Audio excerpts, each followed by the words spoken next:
अमरावती के जिला महिला अस्पताल में आधी रात के दौरान हुई भीषण घटना से पूरा महाराष्ट्र स्तब्ध है।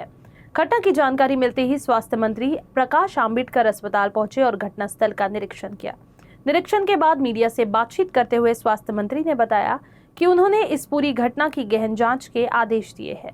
आता प्रत्यक्ष पाहणी आपण केली, त्या स्पॉटची पाहणी केल्यानंतर ज्या पद्धतीची घटना घडली ती निश्चितपणे अतिशय दुर्भाग्यपूर्ण आहे।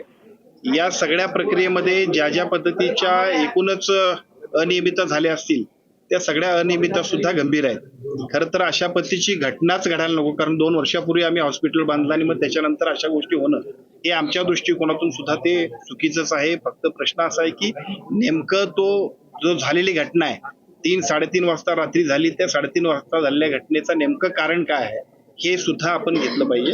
आणि मी आपल्याला सांगतो की ते कारण शोधणं आणि त्या कारणाप्रमाणे ज्या गोष्टी आवश्यक आहेत त्या ज्या गोष्टी आवश्यक आहेत ज्या गोष्टींच्या मुळे घडलंय या सगळ्या गोष्टीची शहानिशा करण्यासाठी आपण एक कमिटी आयुक्तांच्या अध्यक्षतेखाली नेमतोय।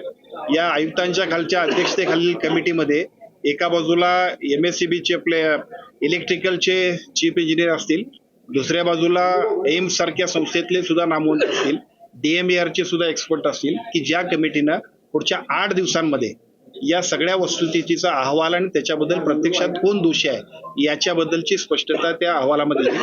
त्या अहवालानंतर जे याच्यामध्ये ज्यांनी याच्यामध्ये दुर्लक्ष केलं असेल, ज्यांच्यामुळे या घटनाक्रमाला जे जबाबदार असतील त्या सगळ्यांच्या वरती अतिशय कडक कारवाई करण्याबद्दल त्या अहवालाप्रमाणे आम्ही पुढे जाणार आहोत।